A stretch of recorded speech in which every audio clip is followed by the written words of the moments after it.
warahmatullahi wabarakatuh. Selamat pagi untuk sahabat semua semuanya di pagi hari ini kembali hadir menemani sahabat semua semuanya di podcast spesial pagi hari ini bersama dengan Kejaksaan Negeri Karanganyar atau Om Jak menjawab. Nah di pagi hari ini kita sudah bersama dua narasumber kita yang ganteng-ganteng karena ini Ina di dalam ini paling cantik sendiri. Ya, selamat pagi buat ini pagi Mas, sekarang masih muda semua nih ya. Yang di sebelah Ina ada Mas Agung Florentius PSH selaku Jaksa Fungsional Kejari Karanganyar. Iya, Selamat siap, pagi Mbak. Mas. Selamat pagi Mbak Ina. Dari rumah jam berapa? Dari rumah jam 6. Jam karena 6. harus naik kereta. Oh, rumahnya mana? Iya, rumahnya di Jogja, jadi PP. Jauh ya. Kerjanya di Karanganyar. Ini sehat nggak ya? Sehat Mbak. Alhamdulillah nggih. Ada di depan Ina ada Mas Daniel Widya Kurniawan SH selaku panjang banget nih ya. Nah, ini panjang. Kasubsi Ideologi Politik Pertahanan Keamanan Sosial Budaya Kemasyarakatan Teknologi Informasi Produksi Intelijen dan Penerangan Hukum. Selamat pagi Mas Daniel. Pagi, Mbak. Dari rumah jam berapa ini? Ada di rumah jam 7:30 aja. Dari mana ini? Asli Karanganyar ini. Asli Solo. Oh Solo. Solonya sebelah mungkin Terminal Tirtonadi. Oh iya deket sih deket. Jadinya nggak kayak Mas Agung ya. Mudah-mudahan udah dari rumah. Iya. Ya di pagi hari ini kita akan membahas satu topik nih ya Mas ya. Iya Mbak. Tentang sistem peradilan pidana anak bagi pelaku, korban dan saksi anak yang berhadapan dengan hukum. Mungkin bisa jelaskan dulu ini. Ya. Buat siapa mungkin Mas Agung atau Mas Daniel?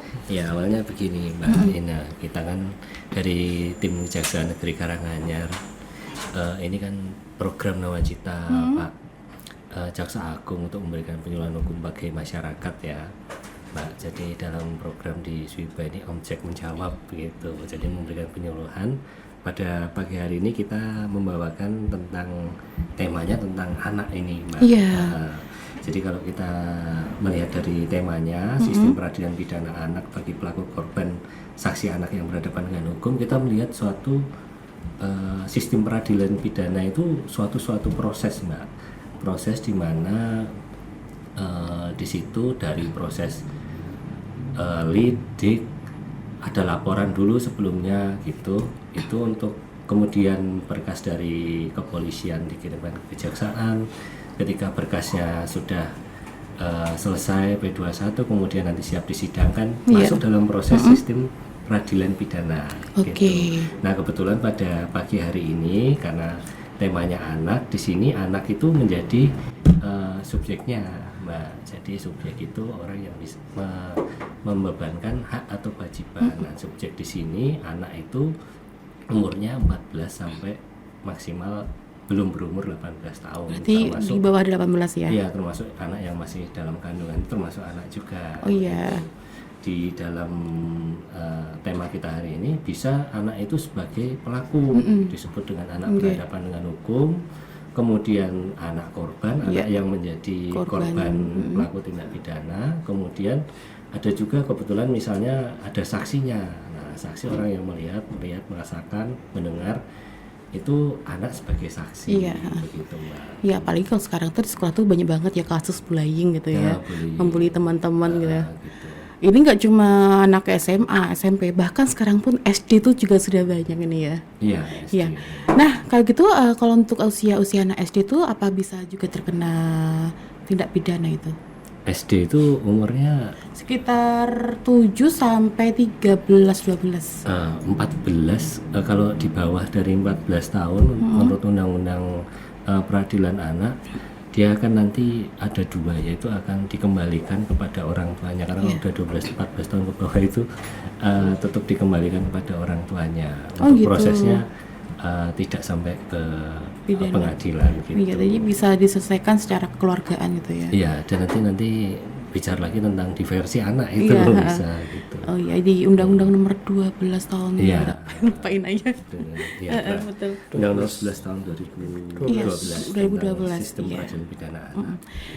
Nah, ini mungkin apa saja sih sanksi pidana yang dapat dijatuhkan pada anak pelaku kejahatan mungkin siapa atau mungkin Mas Daniel? Sanksinya itu ada bermacam-macam Mbak, tapi kita kalau masalah anak itu mengupayakan upaya restorasi, keadilan restoratif. Jadi tidak melulu anak ini sebagai pelaku khususnya, jika berhadapan dengan hukum kita tindaknya tidak terlalu sama seperti dewasa. Jadi penanganannya pun juga berbeda. Ada yang kita kembalikan ke orang tua, Iya. ada juga yang dikembalikan ke bukan dikembalikan, diserahkan ke lembaga khusus pemasyarakatan anak. Oh iya iya. Nah, di sana nanti akan dibimbing, dididik sama seperti layaknya anak pada umumnya, tapi memang perlakuannya beda. Kalau orang dewasa namanya tahanan, tapi kalau di anak bahasanya sih apa namanya, bimbingan. Seperti itu.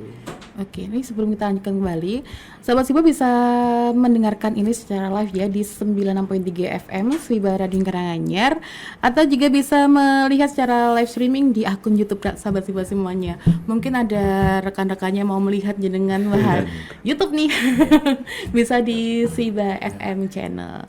Jadi begini Mbak, Ya, saya monggo. tambahkan ya, Monggo, Mbak. silakan. Jadi kalau untuk pidana anak ini sebenarnya itu upaya terakhir sekali Mbak, karena anak ini kan generasi bangsa, Iya. generasi penerus kita semua ini. Jadi anak itu walaupun dia statusnya menjalani anak berhadapan dengan hukum, tetap dia itu dilindungi hak-haknya, hak sebagai anaknya.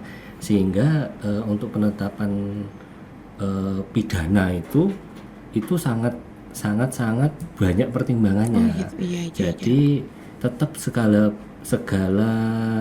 bentuk tindakan penyelesaian di luar pengadilan itu tetap selalu diupayakan terlebih dahulu.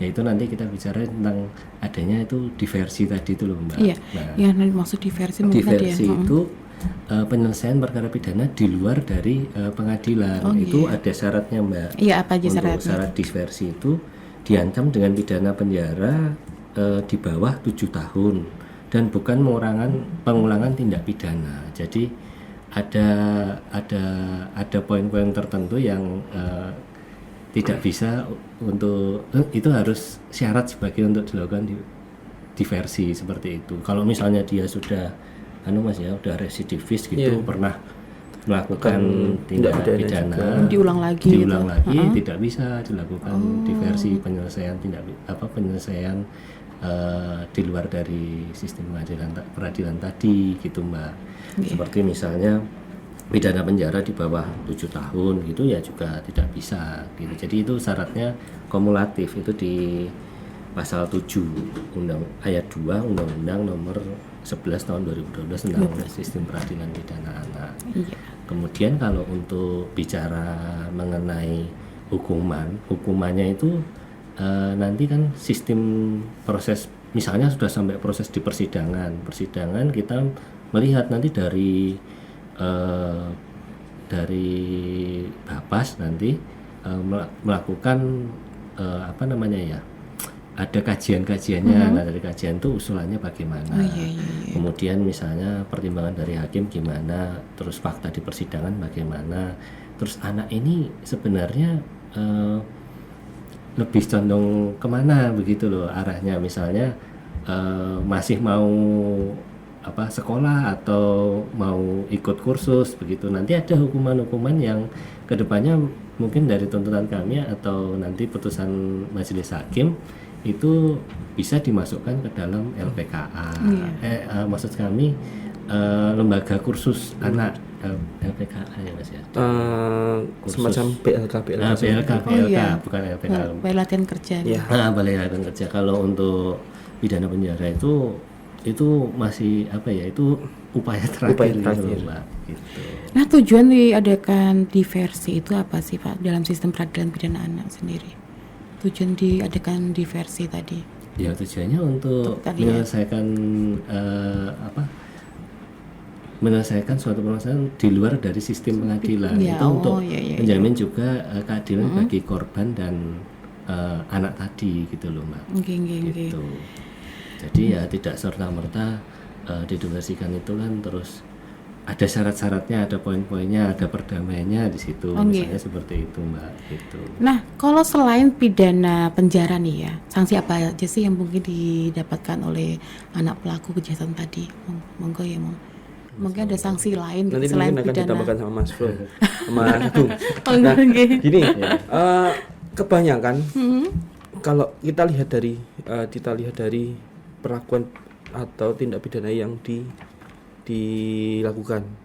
Contoh seumpama pidananya itu tidak pidananya itu berkelas berat, pasti kan harus ada efek jerahnya juga. Nah, tetap nanti ada sanksi pidana di situ. Tapi kalau tindak pidana yang dilakukan itu sebatas hanya mencuri dan sebagainya, mungkin ada pidana yang pidana khusus yang dikenakan di situ, seperti sanksi sosial. Kalau yang undang-undang baru ya, Iya. kita bicara undang-undang baru di Undang-Undang Nomor 1 Tahun 2023 itu yang KUHP yang baru. Oh iya. Itu nanti di situ diatur mengenai sanksi-sanksi sosial seperti pekerjaan sosial di masyarakat, kayak seperti mungkin membantu di jalan atau gimana dan sebagainya. Nanti ada penjelasannya di situ. Tapi kalau untuk sementara dengan undang-undang yang lama, tetap upaya-upaya pidana ada di situ. Oke. Itu kan tadi untuk kayak kejahatan seperti mencuri atau gimana gitu ya. Tapi kalau untuk kejahatan seperti membuli dengan kata-kata lisan atau dengan perbuatan sampai memukul teman tuh gimana ya? Pembulian itu sudah diatur dalam undang-undang anak. Di situ sudah dijelaskan memang dalam verbal itu masuknya ancaman, Iya. terus kekerasan secara non fisik. Nah itu memang ada aturannya sendiri. Kalau tidak salah itu ancaman pidananya itu 2 tahun 6 bulan. Oh, bisa terkena Itu pidana ya? bisa. Itu untuk pelaku yang dewasa. Iya. Tapi kalau perlakuan untuk pelaku yang anak juga akan berbeda juga. Oke. Mungkin Mas Agung tadi mau menambahkan. Jadi penganiayaan itu apa sih, Mbak, sebenarnya? Penganiayaan itu kan membuat rasa luka Ya. atau tidak nyaman. Nah, kalau kita melihat dari terminologi bahasanya, rasa luka atau tidak nyaman itu kan bisa dari tindakan fisik, misalnya memukul, menendang, terus memukul dengan alat gitu.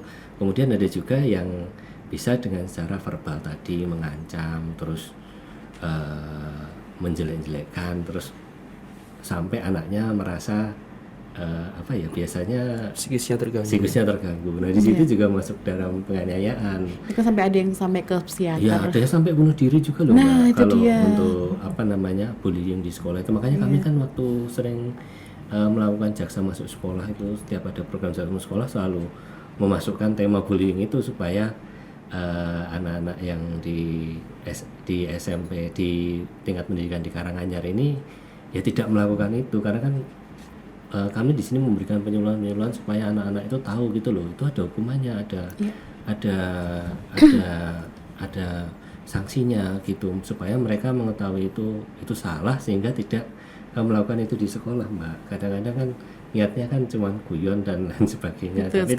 terkadang yang korban itu kan merasa jenuh atau jenak gitu sehingga Tidak nyaman ya. tidak nyaman, kadang disimpan terus nanti lebih suka menyendiri dan lain sebagainya. Nah, untuk menghindari hal-hal demikian, kami sudah berperan aktif untuk ayo anak-anak anak-anak sekarang jangan melakukan bullying itu.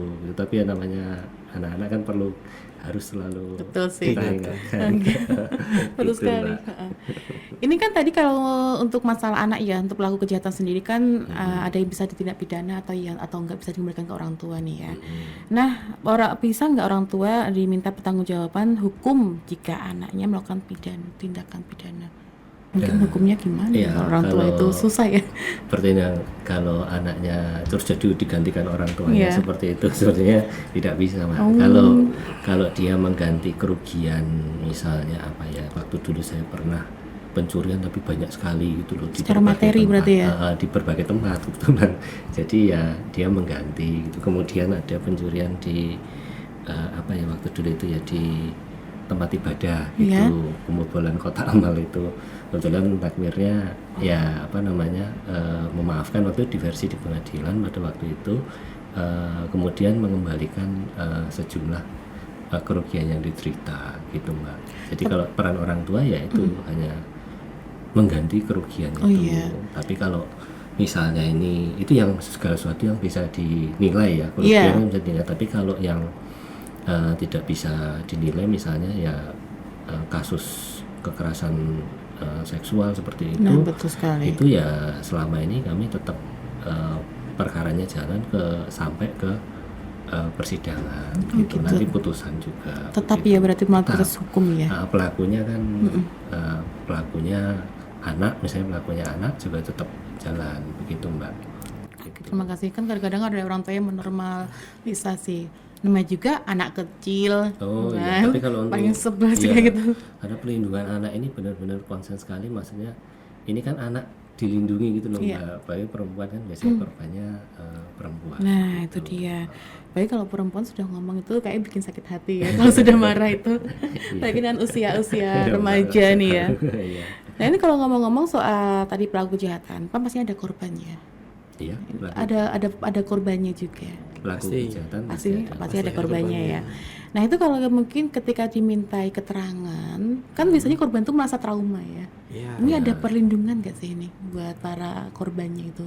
Ya ada dilindungi ya. Pasti setiap korban yang menjadi saksi atau korban yang dimintain keterangan pasti ada pendampingnya Kak. Jadi pasti dalam permintaan keterangan itu ada pendampingan khususnya dari kalau di sini biasanya itu di Dinas Perlindungan Anak. Itu akan mendampingi anak agar bisa terbuka, bisa menjelaskan dengan keterangan yang benar-benar dialami anak itu. Karena keterangan anak korban ini sangat penting. Takutnya nanti waktu memberikan keterangan itu ada trauma di situ, ada tekanan di situ. Takutnya nanti proses peradilan, sistem peradilan yang dijalankan dalam tahap penyidikan, penuntutan dan sebagainya itu tidak sesuai. Iya. Mungkin ini bisa nggak sih untuk mungkin memberikan keterangan sendiri tapi tidak usah bertemu dengan pelaku? Oh, bisa. Oh bisa. Jadi tahap penyidikan, di tahap penyidikan memang tidak dipertemukan secara langsung, tidak dipertemukan dengan pelaku. Itu pun nanti berlaku juga di waktu persidangan. Jika nanti anak korban ini merasa dengan pelaku itu ada ketakutan, was-was, trauma dan sebagainya, anak korban bisa meminta persidangan untuk tidak di hadapan terdakwa. Jadi daripada menimbulkan rasa trauma sendiri, mending dihindari sendiri ini. Iya. Oke. Ini hak-hak untuk anak korban nih apa aja sih? Monggo, Mas Agung. Hak anak korban itu ya dilindungi identitasnya tadi pertama. Terus di sisi lain juga ada namanya restitusi tadi itu Mbak. Pernah ada di Kejaksaan Negeri Karanganyar, salah satu jaksa kami Mas Agus itu mendapat penghargaan. Siapa tadi? Itu ada salah satu jaksa di kejaksaan.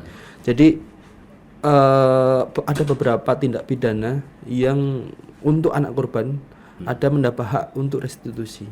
Hak restitusi itu adalah pengembalian keadaan apa Mas kalau menjadi membantu mengembalikan seperti keadaan semula, tapi ya tidak 100% tapi membantu gitu loh Mbak. Walaupun ya namanya seperti itu kan, ya namanya kekerasan seksual kan pasti lukanya itu kan nggak bisa sembuh 100% Mbak. Jadi ya ada sifatnya itu restitusi tadi. Jadi diberikan dalam bentuk apa Mas waktu itu? Biasanya kalau restitusi itu materi. Dibantu keluarganya si korban tadi. Pernah kami dapat penghargaan Mas Agus Wiryawan pada waktu itu itu penghargaan karena merealisasikan restitusi. Jadi kan ini salah satu hak anak korban. Pastinya. Dengan adanya restitusi ini kan membantu anak korban untuk proses pemulihan dari trauma-trauma yang dialaminya. Gitu. Ya tetap sidangnya juga nanti tertutup Mbak, jadi nggak nggak terbuka seperti umum gitu loh. Iya, kalau Beda ada sidang kasus. gede kan langsung banyak banget ya. Kalau lewat itu biasanya. Iya, bukan masalah sidang besar atau kecil, maksudnya sistem acara pidananya dia tertutup. Kami juga tidak melakukan, Anak-anaknya. tidak menggunakan Bukan baju seragam. dinas, pakai baju bebas, Iya. pakai baju batikan itu gitu. Kemudian nggak pakai toga, kemudian malah saya pernah satu kali itu kebetulan waktu saya di luar Jawa itu malah anaknya itu Down syndrome gitu loh Mbak, korbannya. Jadi malah makan pun boleh di persidangan, di depan sidang boleh, karena kan ya anak-anak berkebutuhan khusus itu ya seperti itu Mbak. Jadi ya dipersilahkan makan. Pada waktu itu saya seperti itu. Ya saya pun juga ya berusaha untuk ya namanya kita menghadapi demikian ya Mbak ya. Jadi ya kita ya juga ikut supaya si anak ini bisa memberikan ya keterangan yang ya sesuai apa yang dia alami dengan secara leluasa, senyaman-nyamannya Ya, gitu loh, santai. Mbak. Iya. Karena nggak bisa suasana sidang itu tegang gitu, nggak bisa, karena anak-anak kan berbeda. Apalagi yang saya alami itu anak-anak berkebutuhan khusus waktu itu saya pernah Itu sekali di luar Jawa, waktu saya tugas di luar Jawa pernah seperti itu satu kali. Itu memang paling lama itu sidang anak saya, pengalaman sidang anak saya yaitu paling lama sidang itu untuk pemeriksaan anak dan ibu korban pada waktu itu ya seperti itu, paling lama itu. Tapi pun hakim pun juga menghormati itu, dan kami semua pun pihak penasihat hukum juga menghormati. Jadi nggak memburu-buru, karena memang prosesnya kan ya untuk berkomunikasi verbal kan ya butuh waktu gitu loh Mbak, waktu-waktu.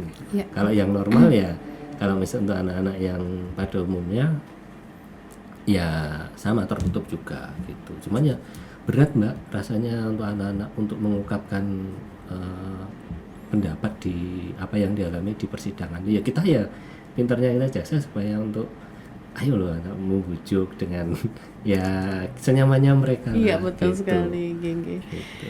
Ini tuh sahabat-sahabat juga bisa bergabung, mungkin mau bertanya sama Mas Agung juga Mas Daniel di 089692161405. Tapi ngomong-ngomong juga sudah ada yang tanya. Ini karena biasanya sudah dilangsungkan di HP-nya Ina sendiri. Ada Pak Diar di kawasan Jaten.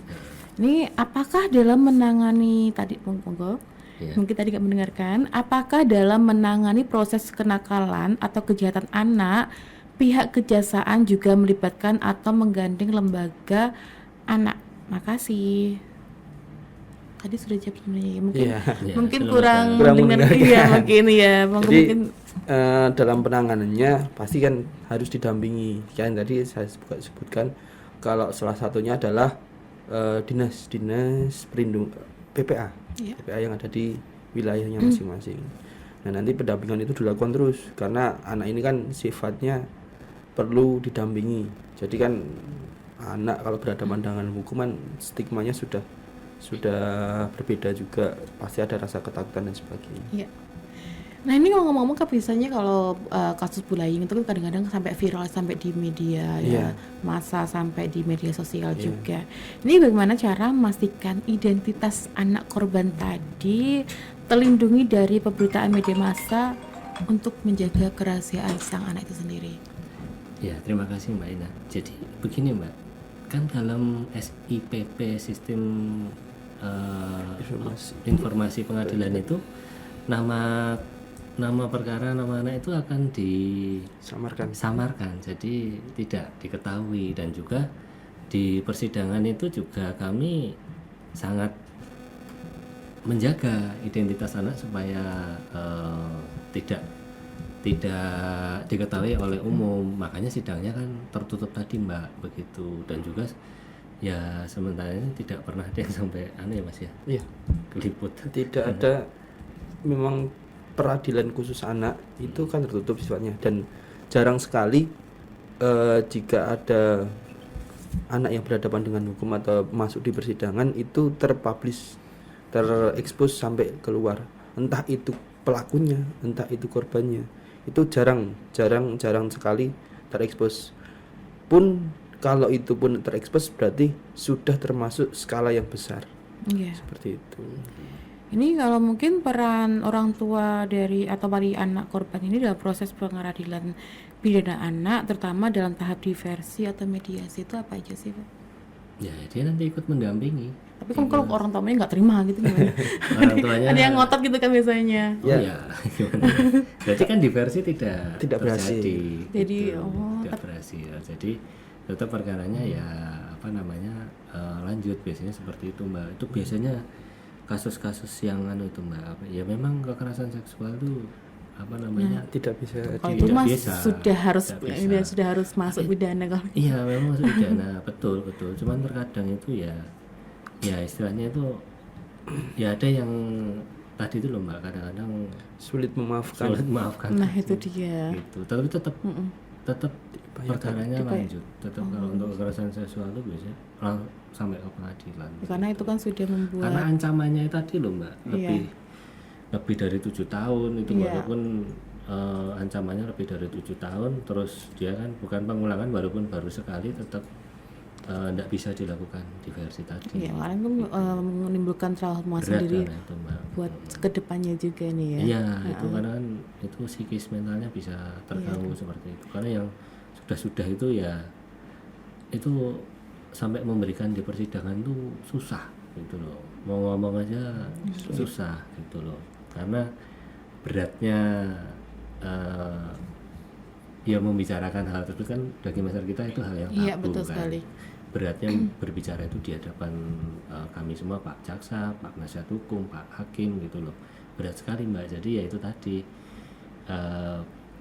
kita dari jaksanya benar-benar gimana caranya supaya anak itu bisa mengungkapkan, karena fakta di persidangan itu kan yang untuk menentukan kita arah ke depan melakukan tuntutan, nanti juga hakim menjatuhi putusan seperti itu loh Mbak.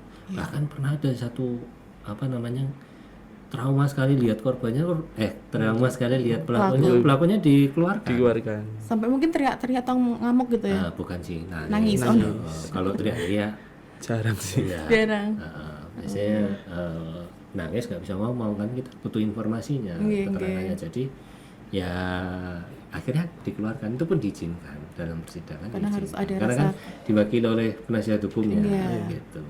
Karena harus ada rasa kenyamanan sendiri untuk para korban. Itu aja sudah dikeluarkan masih susah kadang-kadang gitu. Karena tadi mungkin kaget tiba-tiba kok ada pelakunya masuk gitu. Enggak, ya udah dikeluarkan, maksudnya udah dikeluarkan dari sidang pengadil di ruang sidang. Itu tetap susah kadang-kadang untuk mengutarakannya. Karena masih ada rasa trauma di sini. Karena terlalu berat mungkin yang traumanya. Nah ini ngomong-ngomong menjelingan berdua ini pernah nggak sih mungkin ada satu kasus ya sampai menghilangkan nyawa? Ada nggak mungkin? Maksudnya pembunuhan gitu? Mungkin kan ada yang mungkin memukul sampai korbannya sakit, ketika masuk rumah sakit tiba-tiba langsung ada. Yang dilakukan oleh anak gitu. Dilakukan anak. Kalau yang dilakukan oleh anak saya belum pernah. Kalau dilakukan orang dewasa sudah, kemarin pembunuhan sudah 2 kali kalau saya. Oh iya Bang. Kalau dari orang dewasa sudah pernah, kalau yang anak-anak belum saya. Iya. Oh jangan? Kalau saya juga belum sih. Kalau selama bertugas memang belum berhadapan dengan anak-anak yang melakukan kasus pembunuhan atau kasus-kasus yang mengakibatkan hilangnya nyawanya seseorang. Karena itu kan biasanya kan ada sekarang kan yang tren tuh sok-sok jagoan sama teman-temannya berkelompok membeli satu sampai kadang-kadang sampai ke rumah sakit dengan kerusakan organ yang parah gitu, tapi meninggal dunia gitu. Ya memang ada banyak, mungkin ada beberapa yang ada beberapa jaksa yang sudah menangani. Nanti juga dilihat bagaimana peran anak ini dalam melakukan suatu tindak pidana itu, apakah dia hanya sebagai pembantu atau pelaku utama dan sebagainya, itu kan juga nanti dinilai di persidangan. Kalau kayak gitu maksimal tuh berapa hukumannya?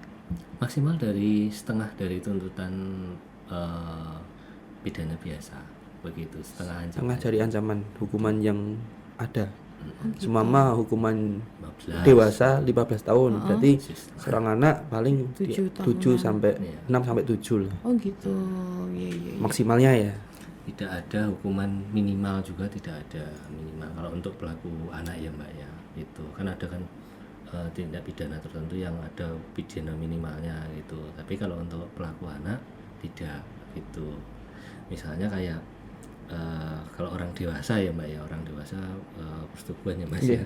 Itu ada minimalnya, Minimalnya. gitu. Kalau minimal 5 tahun, tapi kalau untuk anak tidak ada. Tidak. Gitu. Sebenarnya ya itu tadi untuk orang dewasa sama anak-anak tadi ya. Ya banyak sekali sebenarnya untuk hukumannya pun juga pidana itu terakhir sekali. Pertama itu pokoknya diupayakan untuk tadi itu diversi. Tapi kalau udah memang tidak sesuai syarat ya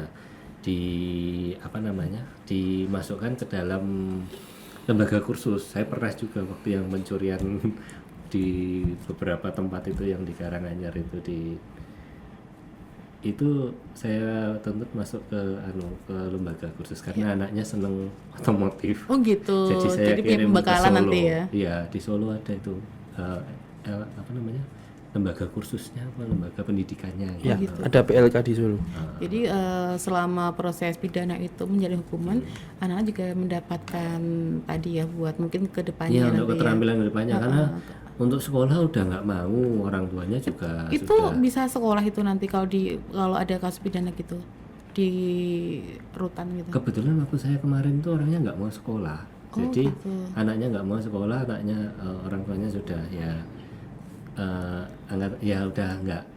udah kewalahan terus, tapi minat anak ini otomotif gitu. Dikembangkan di situ, Dipersidang, jadi lebih baik ya dari usulan dari badan masyarakat ya masukkan ke tadi lembaga kursus tadi selama 3 bulan atau 4 bulan gitu kalau nggak salah kemarin saya. Itu usia berapa nih? Itu masih anak-anak kok. Oh, sampai ya itu sebelum tertarik otomotif gitu kan? ya sebelum 16 atau 17 Di remaja ya? Remaja gitu. Iya. Pencurian di berbagai tempat banyak tempatnya. Sebenarnya yang dicuri juga bukan Berarti itu diulang-ulang terus ya? iya enggak bukan diulang ya diulang benar, tapi ada beberapa tempat itu loh banyak yang dibobol gitu loh gitu.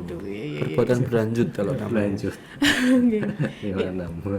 ya berlanjut. Jadi tapi minat anak itu di otomotif, jadi ya kita berarti ini terus ada dari anak itu penyesalan tidak itu karena cuma ikut-ikutan teman-temannya yang dewasa Ya, gitu, terlihat keren gitu ya.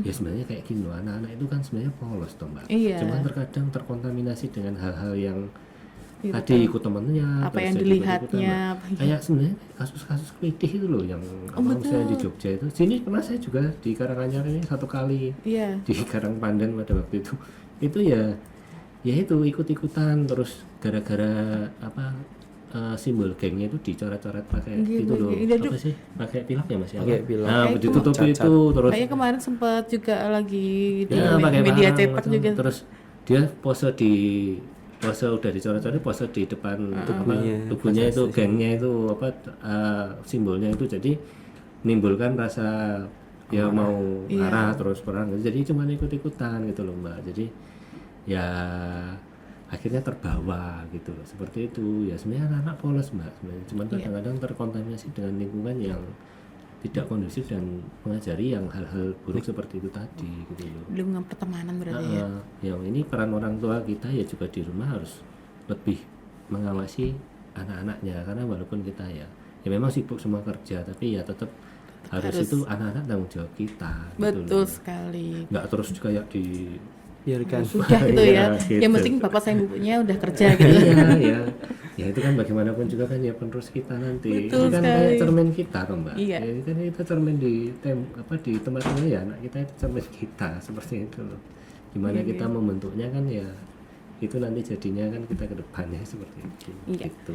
Ini ngomong-ngomong untuk Mas Daniel tuh pernah menangani kasus paling parah kejahatan anak itu apa sih Mas? Kalau di sini tuh. Kalau anak rata-rata itu saya menghadapinya masalah-masalah persetubuhan sih. Waduh. Persetubuhan terus kalau waktu itu sempat sih cuma kekerasan. Iya. Hanya sebatas ya namanya perkelahian antar anak kan. Jadi coba sebatas seperti itu. Paling berat ya persetubuhan itu. Oke. Kalau Mas Agus sendiri paling berat itu di Karanganyar lah, jangan di luar Jawa, di Karanganyar aja. Ya, Di Karanganyar aja. sama kayak Mas Oh, sama Daniel. juga. Jadi persetubuhan bujuk rayu atau pemaksaan gitu usia pacaran. Itu seperti usia-usia itu. berapa itu? Ya anak-anak ya, anak-anak kan dari 14 sampai Iya, itu maksudnya di jenjang SMP atau SMA? ya SMA lah paling. Oh iya, yang rasa penasarannya lebih Iya, tinggi lebih ya. tinggi ya. Ya rata-rata gini loh mbak, pacaran seperti itu loh, jadi kurang, ya niatnya pacaran kan harusnya lebih semangat untuk belajar, tapi kadang-kadang anak susah kalau untuk diperbolehkan seperti itu kan. Sebaik saya nggak usah lah mikir seperti itu, mending sekolah aja belajar gitu loh. Temen itu kalau yang pintar malah justru kita curi ilmunya untuk ajak belajar bersama gitu. Betul Nggak sekali. perlu harus pacaran seperti itu, kayaknya nggak Mungkin kan penting ada tuh. pacaran kan agak anak muda pacaran buat penyemangat gitu ya, tapi Iya, tapi kadang-kadang malah enggak ya. Disalah-artikan. Disalah-artikan, betul sekali. Makanya di forum ini saya bilang mendingan nggak usah, kalau mau ya belajar bersama, ambil ilmunya gitu loh. Kadang-kadang seperti ya kan, kita kan siapa tahu motifnya orang kan beda-beda. Iya. Ya kan, saya kan lihat misalnya lawan jenis saya misalnya gitu, waktu dulu SMA pinter gitu kok, pengen gitu loh, pengen pinter. Nah terus caranya gimana saya mendekati dia supaya untuk saya juga pengen pinter seperti Oh itu loh gitu. mbak.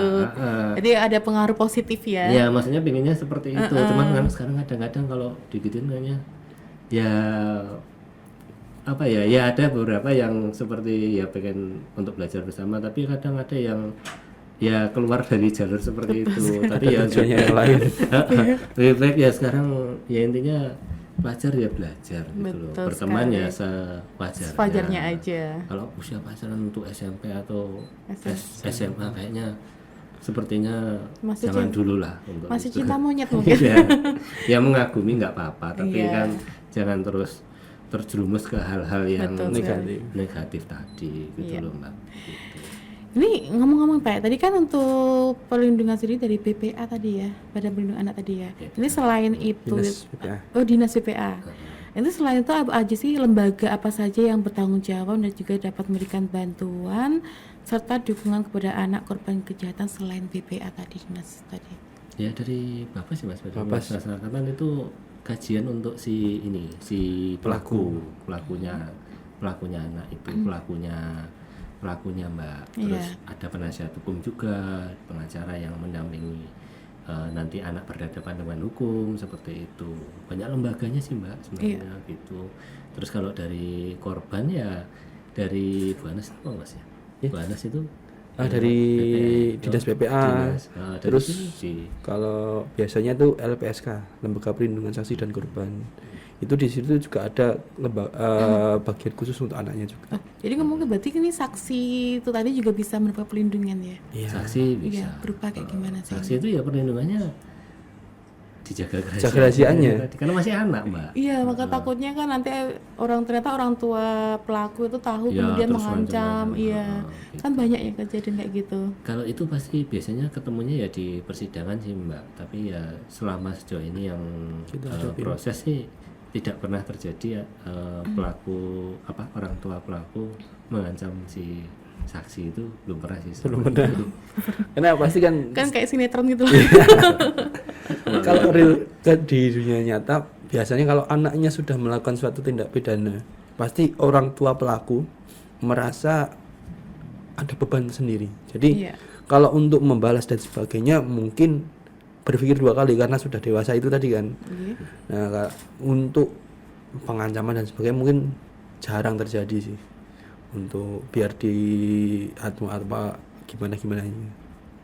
Oh iya berarti. Khawatirnya mas mbak pasti diancam gitu kan. Iya, kan kalau Memberikan lihat-lihat di kesaksian. sinetron, film-film kan banyak ya kayak gitu. Iya sih masuk akal. Terbawa suasana dunia Iya nyata. masuk akal juga sih, masuk akal juga mbak. Kalau Iya. jadi supaya dia tidak memberikan keterangan yang memberatkan si Ya mungkin kan anaknya, terus gitu. kemudian kayak dikasih ganti uang atau gimana. dibujuk-bujuk gitu. Nah. Ya memang Pemikiran sih, saya kayak gitu. Ini kayak terbawa dari suasana Sinetron. film-film. ya masuk akal juga seperti itu, masuk akal juga diberi sesuatu untuk mempengaruhi kesaksiannya kan. Iya gitu. betul. Nah, sekarang kan lagi happening banget nih yang di artis-artis kayak gitu kan. Oh. Iya. Iya sih ya, Iya, selama betul. ini sih di Karanganyar belum ada sih mbak yang seperti Iya. itu. Saksi ya tetap memberikan keterangan sesuai dengan apa yang dia lihat, dengar gitu loh. Tapi kalau anaknya susah itu loh mbak, susahnya ngomongnya itu loh di depan tuh. Itu kadang ya kami ngajak juga jaksa yang cewek, ibu-ibu gitu kan, lebih Terbuka. apa ya, secara batiniah kan, secara Oke. ibu-ibu kan ya kesabarannya mungkin lebih panjang kali Iya. ya. Itu. Nggak berlaku bagi saya. Ya saya tahu itu. Saya ya sudah sabar tapi kadang-kadang ya sabar juga sih nungguin gitu, cuman ya kok ya nggak ngomong-ngomong terus terang lama gitu, tapi bujuknya lama banget. Cuma ya kami ya berusaha sabar, kadang ngajak ibu-ibu juga sidang itu, mbak ayo mbak tolong ini anaknya apa bocahnya anaknya ini apa rada angel di Iya. agak susah diajak komunikasi memberikan tangan gitu. Harus penuh sabaran. Ya, jasa cewek akhirnya membantu. Mungkin suara ibu-ibu beda ya, walaupun kami kan ya sudah. Lebih halus ya. Ya udah halus tapi kadang-kadang ya gitu. Karena mungkin Oke. rasa trauma tadi kan Mbak dengan berhadapan dengan Laki-laki. seorang laki-laki. Jadi membuat anak itu kan kadang-kadang untuk mengutarakan pasti sulit. Tapi beda lagi kalau dia ditanya atau dimintain keterangan oleh seorang perempuan, pasti menganggapnya itu adalah ibunya. Pasti kan ikatan batin antara perempuan dengan perempuan kan pasti Iya, beda juga. betul sekali. Iya. Iya, masuk akal Ya, juga ya. itu sih mbak program kami di persidangan Iya. seperti itu. Iya, Mas. Banyakan seperti itu. Jadi untuk menghadapi Malu-malu. untuk menghadapi trik persidangan juga banyak Mbak. Salah satunya kan tadi seperti kita menghadirkan jaksa perempuan juga untuk melakukan persidangan, menemani kita sidang. Seperti itu salah satunya untuk triknya biar anak ini mau mengutarakan apa yang dialaminya. Iya. Ini ngomong-ngomong kalau di Karanganyar tuh ada rutan anak nggak sih? Oh kalau urutan anak enggak ada Nggak di ada. Purworejo ya mas? Iya, Di Purworejo. Berarti kalau yang pelakunya dari Karanganyar tuh Dikirim ke sana. Purworejo. jauh ya? Sama Magelang ya mas ya nggak salah. Purworejo, Magelang sama Semarang kalau nggak salah. Tapi yang terdekat ya pilihan dua. Dulu saya ngantarnya sih ke Purworejo. Oh gitu. Kalau ke Magelang belum pernah, tapi Magelang ada ya mas ya? Ada. Berarti kalau di Jawa Tengah sendiri tuh ada dua itu Iya tadi. pilihan dua itu. Purworejo atau Magelang? Iya sama sih jaraknya sama dari sini ya mas. 3-4 kurang jam lebih, lah. ya, kurang lebih sama. Yang satu cuman ke utara, yang satu ke Ke selatan. barat Iya, selatan. berarti kalau sudah dijatuhi pidana itu ya langsung pilih ya antara itu ya. Iya dikirim ke LPK, Iya, LPK namanya lembaga Lembaga. Pemasyarakatan khusus anak. Oh LPK iya anak, khusus gitu. anak. Iya, jauh. Namun gini mbak, ada satu perkara juga yang dia transisi. Jadi transisi itu antara melakukannya di anak-anak, ketawanya di dewasa. Hah? Jadi ya itu masa transisi tadi kan 18 tahun tadi loh, 18 Iya. tahun tadi kan antara 14 sampai 18. Iya. Ya namanya perlakuan apa namanya Persetubuhan. tindak pidana itu kan terungkapnya kan bisa kapan saja, Iya, tergantung iya. bagaimana ada terungkap prosesnya. Kan proses penyidikan dan penyidikan itu lama mbak, kadang-kadang ada berapa ada laporan dari orang tua juga. Nah saya pernah juga ketika dia melakukannya anak-anak tapi ketangkapnya terungkapnya ketika dia sudah dewasa. Tetap itu di gimana itu? undang-undang peradilan anak karena dia memang belum berumur 21 tahun, Iya. dia tetap mengikuti peradilan anak. Cuman hukumannya nanti ditempatkan di Lapas rutan dewasa di Solo ya Mas, Iya, Jakarta. rutan Ya, kalau Gitu. Nggak ada di anak-anak juga gimana? Ya itu masa transisi waktu itu perkara persetubuhan itu ya kalau nggak salah.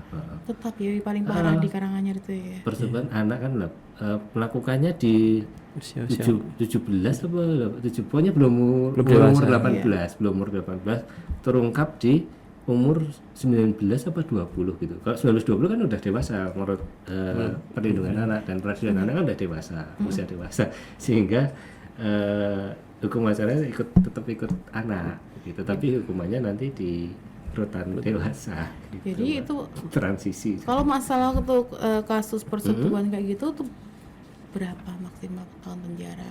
Ini untuk dewasa. Ya masa peralihan tadi berarti hukumannya tetap ikut ke anak ya? Iya, ini Itu kalau antara dewasa 6 atau 7 berarti ya? Iya. Oh, itu paling parah sendiri ya. iya, kalau dewasa sampai maksimal 15 tahun Iya. ya, gitu. Minimalnya 5 tahun gitu, Mbak. Oke. Ya memang ya anak itu dilindungi tadi loh, Mbak, gitu loh. Kadang-kadang Susah juga ya kayak itu ya. karena masih usia belum sampai 18 tahun itu masih anak. Anak yang dalam kandungan juga anak juga, Betul. dilindungi juga gitu loh. Jadi hukumannya ya saya rasa sudah lama dan ada minimalnya, tapi ya terkadang ada yang ya pelaku tindak pidana tidak berpikir lebih lanjut, mengenai konsekuensi kedepannya tadi gitu loh Pak. Gitu. Untuk di Karanganyar sendiri ada nggak sih Pak yang itu? Kok Pak sih Mas ya? Ada sih ya Mas, mungkin ya melakukan tindak pidana mungkin kayak mencuri tuh diulang, kemudian masuk ke lapas anak, kemudian keluar diulang lagi gitu, ada nggak gitu? Kayak kenakalan terus. Oh maksudnya apa, Pengulangan. Pengulangan. residivis gitu. Enggak, itu ada nggak itu? Residivis kalau saya pernah Kalau bahasa Jawanya ngutil ya. ngutil, maksudnya Eh, nyuri di warung gitu. Ya, Yang kemarin kan kayak nyuring di Kalau- toko-toko baju atau aksesoris atau uang di kasir atau kalau masjid. bahasa anak Gen Z sekarang kleptomania. Nah, kleptomania. Itu kalau klepto kan nggak disengaja kalau klepto. Kalau- Penyakit. Kalau di sini rata-rata jarang ya Mas kalau Iya, pengulangan. pengulangan. Tapi kalau melakukannya pas anak pernah dihukum apa namanya mana ke LP apa namanya ke lembaga kursus pernah, tapi dewasanya pernah juga malah melakukan itu pernah maksudnya Hobi residivisnya ya? seperti itu, bukan pas anak-anaknya lagi. Iya, udah tapi dia dewasa ya. dewasanya. Iya, sudah dewasa ngelakuin lagi. Hobi berarti. Pernah mbak saya kayak itu Oh, pernah. gitu. Kalau itu, tapi kalau yang tadi apa tadi ngutil terus anak terus ngulangi lagi gitu enggak, Oh enggak. belum pernah sih saya. Mas Daniel udah. Belum sih. Oke, yang hanya Ina Kalau sendiri. ngutil itu anu mbak apa ya,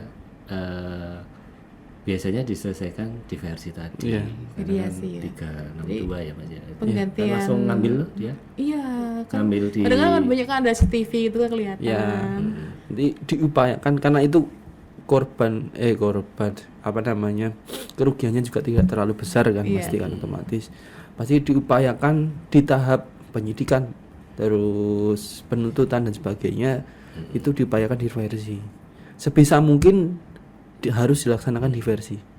Bagaimana caranya? Dengan pendekatan dengan orang tuanya mungkin, dengan korbannya mungkin. Nah, diupayakan untuk diversi karena tindak pidana yang dilakukan pun tidak terlalu berat juga pastinya. Iya. Nah, ini ngomong-ngomong, untuk mungkin ada korban bullying sendiri ya yang itu ingin melapor tuh syaratnya apa sih? Mungkin harus ada buktinya atau gimana? Mau melaporkan tuh di mana? Atau kejaksaan dulu atau langsung ke polisian? Melaporkan. Kalau bullying ini kan secara psikis ya biasanya ya. Untuk mengungkap dia merasa dibully dan sebagainya itu juga butuh proses yang sangat ketat. Karena juga harus ada catatan atau pernyataan dari dokter psikiatri kalau dia merasa dengan adanya bully itu berdampak pada psikisnya. Nah, nanti bisa aja melapor langsung ke kepolisian kalau dia merasa dibully dan sebagainya. Karena efek dari bully ini juga nggak tanggung-tanggung. Kadang-kadang bisa membuat anak ini malas ke sekolah, bisa juga anak ini merasa dirinya terpuruk dan sebagainya, akibatnya nanti berdampak pada diri anak itu sendiri. Iya. Oh gitu, Nggih. Jadi harus ke psikiatris dulu ya. Bisa langsung melapor, tapi kan lebih enaknya Lebih- kalau nanti psikiatris dulu. Bisa ada penanganan dulu ya untuk memulihkan rasa trauma itu sendiri. Ini ngomong-ngomong waktunya tinggal dikit nih ya. Mungkin nggak terasa ya? nggak terasa. Udah berapa jam? Nggak terasa. Iya, kemarin kita di sini tuh Mas, kita ada breaknya dan sebagainya. Ini kok kita berlanjut terus Oh, ya? iya? Oh iya, ada breaknya. Kemarin tuh yang waktu 2 bulan yang lalu kalau nggak salah. Oh, gitu. Dengan Berarti mas. Iya, Mas. mas. Ya sekarang mbak. Bapak nggak ada pakai langsung. Karena ini temanya mungkin Iya, anak iya. kan, jadi kan Belum punya. Oh, belum punya. Belum nggak punya. apa-apa, belum punya kan persiapan nanti. Persiapan. Iya Jadi, betul sekali. Bagaimana menghadapi anak-anak ini kan harus dipelajari juga. Oke. Ini berarti ngomong-ngomong ini mungkin ada yang mau disampaikan dan juga harapan sendiri buat mungkin Mas Agung dulu yang untuk para masyarakat di Karanganyar. Ya, Apa yang mau untuk sampaikan? Adik-adik, ini adik-adik. Yaudah, pendengar ya, adik-adik. adik-adik di Karanganyar pelajar. Saya rasa untuk saat ini dia akhirilah untuk membuli temannya tadi, karena bullying itu sangat berbahaya bagi Iya. mental dari teman yang kita bully. Misalnya memang ingin ngajak belajar bersama, ya belajar kelompok lebih baik gitu loh. Betul sekali. Jadi mulai sekarang stop bullying ya adik-adik ya gitu. Stop ya adik-adik. Mungkin Mas Dani monggo apa ya mau Nah, ini disampaikan? tadi Mas Agung sudah menyampaikan kepada anak-anak. Ya. Saya sampaikan pada orang tuanya Betul sekarang. sekali. Monggo. Nah, kalau pesan saya terhadap orang tua anak, lebih care terhadap anak. Karena orang tua adalah cerminan dari anak. Apa yang dilakukan oleh orang tua pasti akan di copy paste oleh anaknya. Iya. Jadi lebih peduli terhadap anak, terhadap kehidupannya anak ini sendiri. Jadi kalau bisa mungkin walaupun overprotective, Iya. kita harus bisa menjaga anak kita masing-masing. Nggak apa-apa kalau kita mau beralih ke sistem yang dulu, VOC ya. WOC yang dulu, itu malah lebih Begitu. berdampak pada anak, Iya. karena pasti anak lebih was-was, lebih berpikir 2 kali untuk melakukan sesuatu hal. Iya. Seperti itu. Iya. Itu Itu lagi? aja. Oh, mungkin ada lagi. Nggak ada. Ya, terima kasih mungkin Mas Agung Ya, dan juga makasih, Mas Mbak Daniel sudah menyempatkan waktu untuk datang ke Makasih, Radio Mbak Siba dan juga memberikan penjelasan buat adik-adik. Ya siap. Ya di Karanganyar. Sukses selalu, sehat selalu juga. Ya, terima kasih Mbak Ina. Iya. Dan sahabat Siba semua, lepas ini nanti akan ada program lagi di 93 FM Siba Radio Karanganyar, dan sudah berakhir pula podcast kita di pagi hari ini. Om Jack menyapa bersama dengan Kejaksaan di Karanganyar yang tadi sudah teman sama Mas Agung dan juga Mas Daniel. Terima kasih selaku kerabat kerja yang bertugas menjawab Direktur FPL, pengarah siaran Mami Suparyatmi SE dan host Ina, mengucapkan terima kasih. Sekarang kita kembali ke studio 1 untuk mengikuti program acara berikutnya. Wassalamualaikum warahmatullahi wabarakatuh.